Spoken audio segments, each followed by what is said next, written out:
Ok, on va passer au brainstorming et l'histoire de cette méthode de créativité qui est maintenant presque universelle.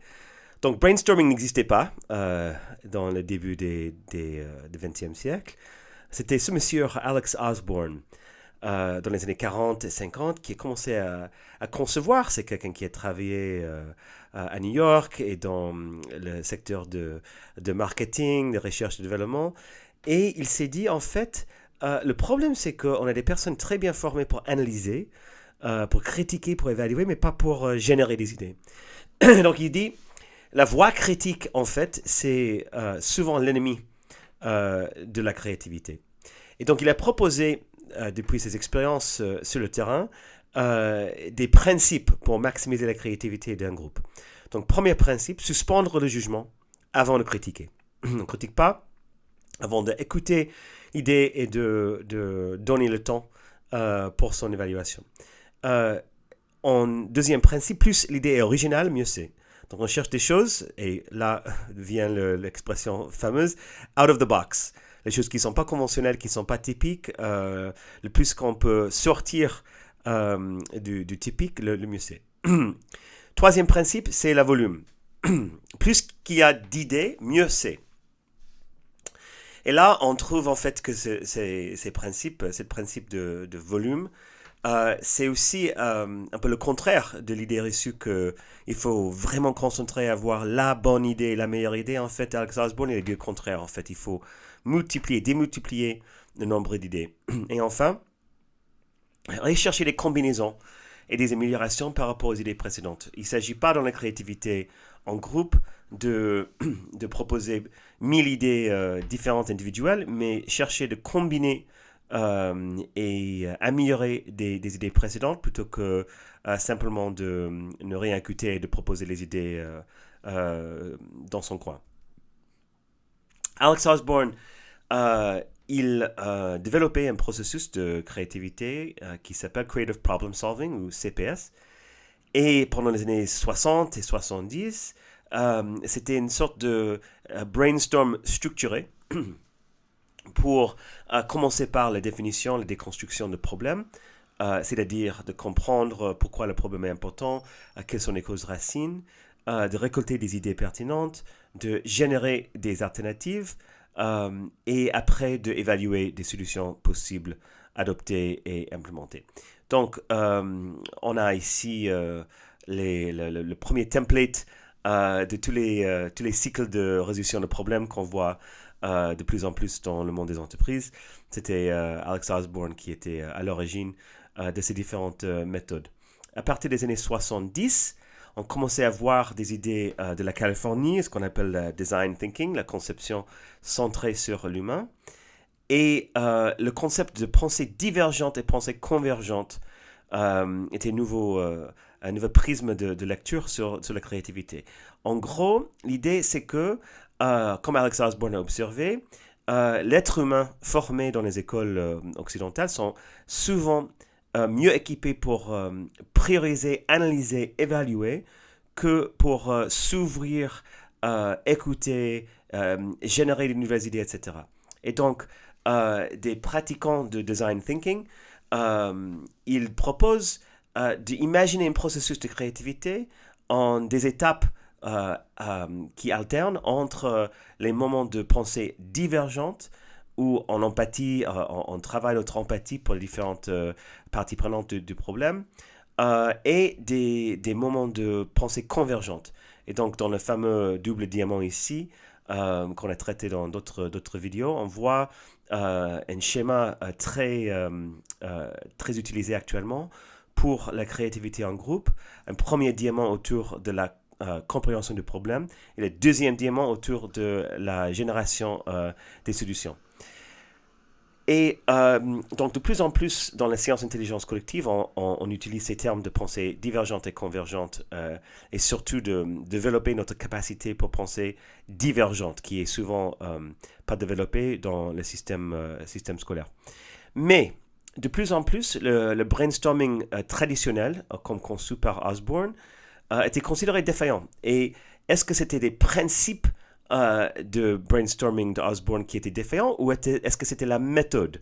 Et donc, par exemple, dans les années 70, des études scientifiques ont commencé à montrer que les groupes dont les membres concevaient des idées individuellement, par eux-mêmes, généraient plus d'idées originales que des groupes qui faisaient du brainstorming traditionnel. C'est-à-dire un brainstorming traditionnel, la première personne propose le problème et la première personne avec une idée répond. Et on fait de façon fluide, spontanée, une discussion en groupe de chaque personne pour proposer ou donner des idées, etc. Donc ça, c'est le brainstorming traditionnel.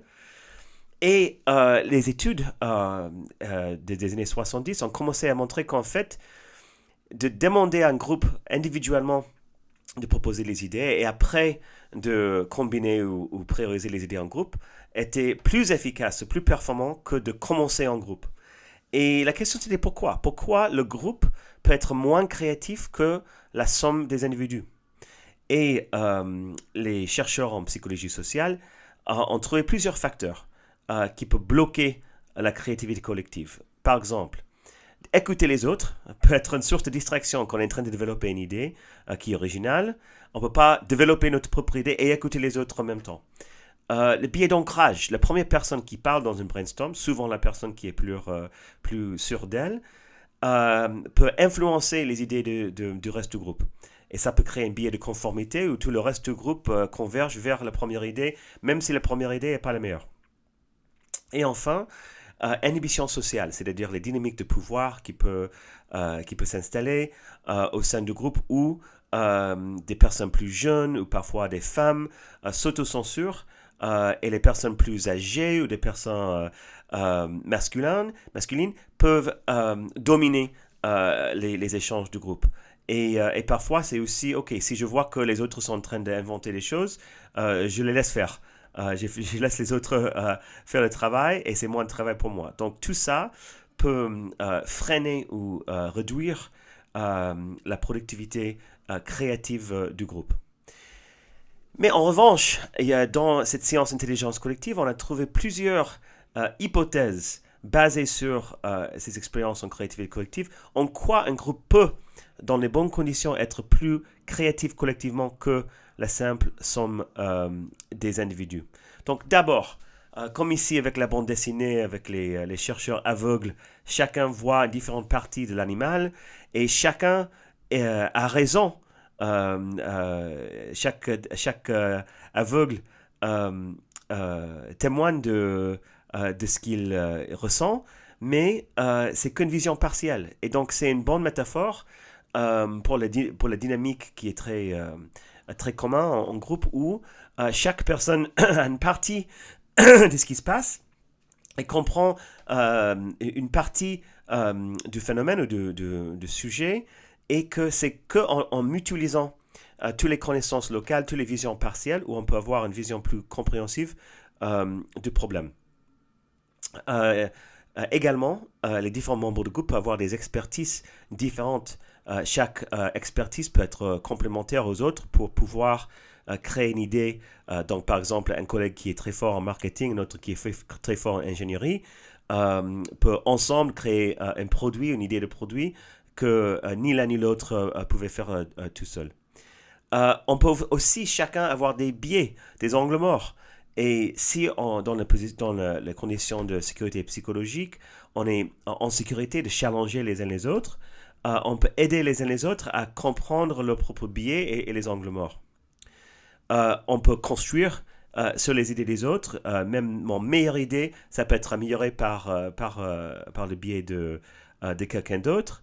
Et en aval d'une séance de créativité collective, c'est mieux d'avoir plusieurs personnes qui sont engagées, qui sont embarquées dans une idée pour sa mise en œuvre. Donc voici quelques hypothèses, mais la question c'est sur quelles conditions, quelles méthodes nous permettent de capitaliser sur ces éventuels super pouvoirs collectifs sur la créativité. Donc voici quelques bonnes pratiques que nous, à l'école d'intelligence collective, on vous propose.